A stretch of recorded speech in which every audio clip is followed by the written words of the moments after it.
Okay, guys, today we're going to look at wars in Afghanistan and Iraq. The Afghan War takes place right at the end of the Cold War. And if you remember, the Brezhnev Doctrine said that if any Soviet ally, any communist country, tried to abandon communism, then that country would be invaded. And the Brezhnev Doctrine was put into place and was used in Afghanistan in 1979. This is the guy who started the policy, Leonid Brezhnev. Look at the caterpillars above his eyes. In many ways, the Afghan War would be very similar to the Vietnam War because in each war, a superpower invaded a developing country and could not win. Now, the Soviet army easily took major cities in Afghanistan, such as Kabul. However, most of the rebels who were fighting against them left the major cities and went into the countryside, into the hills, into the caves, daring the Soviets to find them. These are Russian soldiers who invaded Afghanistan. Notice they're standing on their state-of-the-art Russian tanks. However, most battles will not take place on a battlefield like Russia would have preferred. Instead, they'll take place in the countryside as the rebels of Afghanistan are fighting a guerrilla war strategy. Afghanistan has been a very tricky country to invade, with the British being defeated there in the late 1800s, the Soviets having a hard time, the Americans having a hard time in your lifetime in Afghanistan. And one of the big reasons is because it's not really a big unified country. Instead, there are about 14 different ethnic groups or tribes which are spread out all over the country, which is very hilly. Now they have a common enemy, the Soviet Union. You can see some of these ethnic groups in this map right here, and I'm outlining the map of Afghanistan to help you see it more clearly. But as you can hopefully see, the Soviets are fighting a country that's really just 14 nations within a country. Now, this wouldn't be a Cold War event if the United States didn't get involved. So the U.S. will avoid actually fighting in Afghanistan because that would make it a hot war. Instead, they'll send supplies and money and weapons to the Afghan rebels. Now, even worse for the Soviet Union as well, since as a communist country they didn't believe in religion, the Americans could easily tell the Afghan rebels that the Soviets are looking to take away your religion, and so this became very quickly a religious war, or a jihad. And these are the opponents of the Soviets. They're called mujahideen, or warriors of God. So again, this is a political war and a religious war. The greatest weapon that the Soviet Union had were these Soviet M24 Hind helicopters, and they were super destructive. And they're attacking all over Afghanistan, in the hills, in the countryside, in the cities. There's really nothing that could stop them until the United States were able to send what are called Stinger missiles, which are heat-sinking missiles, to Afghanistan. Now, by 1988, the Soviets have to pull out of Afghanistan because they simply can't win, similar to what the United States had to do with Vietnam about 10 years earlier. Now, even though this is a victory for the United States, something bad will happen in the future in Afghanistan. Because now that the Soviets have been defeated, there's a big power void, and there are a lot of people who are upset because Afghanistan has been destroyed by the Soviets, and they're looking for help. Now, they got help from the United States when they needed it during war, but they're not getting help when they need it after war. And the problem with this is that without the United States helping them, another group will step in and take power very quickly and efficiently, and this is a terror group called the Taliban. Now, one of the Afghan mujahideen that were trained and helped by the United States was Osama bin Laden. Yes, that Osama bin Laden. And he would support the Taliban and his Al-Qaeda terrorist network.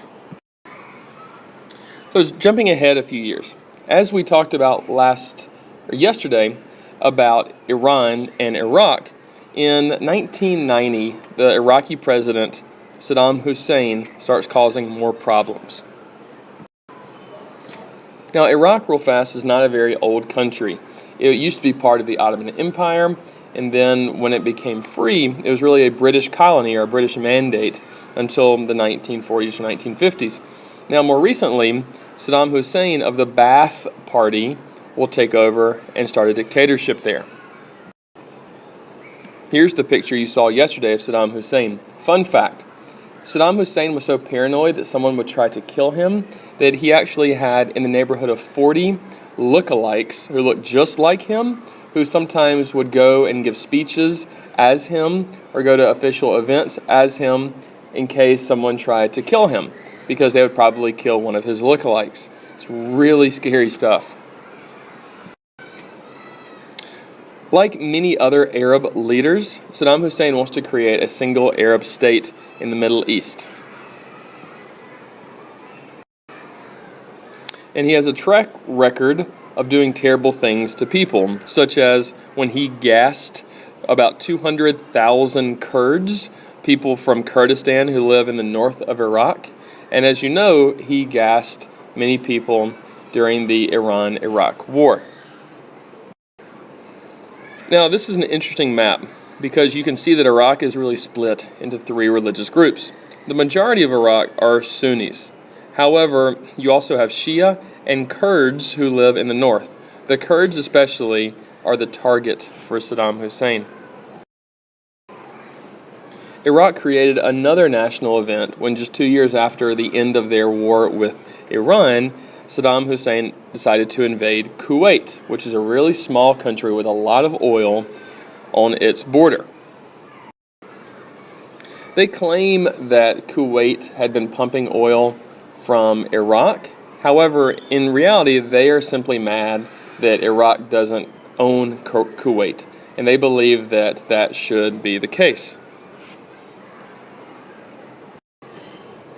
So this will start a coalition process called Operation Desert Shield, and then after that, Operation Desert Storm. This is another United Nations event. And so what will happen is the United Nations will authorize a military force in a coalition, meaning 32 countries will go to the Middle East to remove Iraq from Kuwait. And this will be led by the United States.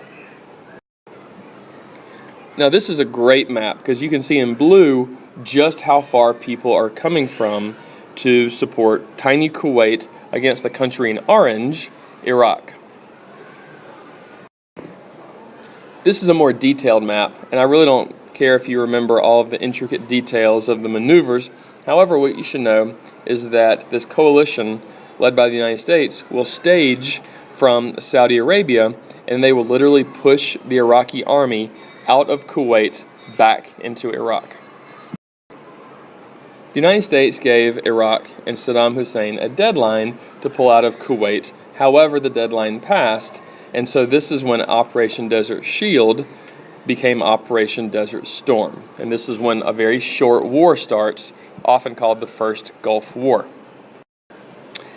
And what is a war without trading cards? That's right, folks.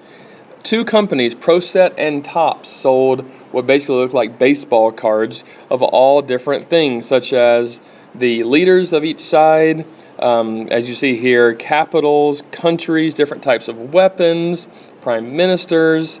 Is just amazing. I remember collecting these as a child. The most popular cards were the Scud missile, which was the missile that the Iraqis were using, and the Patriot missile. The Patriot missile was used to shoot down the Scud. If you got those two, you were really cool. I never got those two. This war is a huge success, primarily because there's a large group who are fighting against the Iraqis. But if you notice, the mission was never to invade Iraq and remove Saddam Hussein. It was simply to get Iraq out of Kuwait. This was also really the first time CNN got popular, And I remember watching this from my TV at home. This is when night vision cameras were first on the scene. And so you would go home at night and you would see these live pictures from Baghdad, and you would see all of these what looked like fireworks in the sky. But they weren't fireworks. They were missiles and bombs being dropped on Iraq. As Saddam Hussein left Kuwait, he ordered his military to burn all of the oil wells in Kuwait. You can see all of the smoke. Basically, it's sort of a final defiant move as they left. Almost like, if we can't have this oil, you can't have this oil. Nice guy, that Saddam. Not. And as I've shown you some Time magazine covers before, this is another one. And you can see as the Iraqis are leaving how they've burned all of these oil wells. This really is how people remember the war, is sort of the final act. The United States was confident that Iraqi peoples would overthrow Saddam Hussein. So an international coalition didn't have to invade Iraq in order to remove him from power. They just figured a revolution would take him out of power. Sadly, that never happened. And we will see this will set the stage for another Gulf War. Sadly, this is simply a part 1 video because there are part 2s in both Afghanistan and Iraq, with the United States fighting costly wars in that part of the world. Stay tuned for that video and have a good day.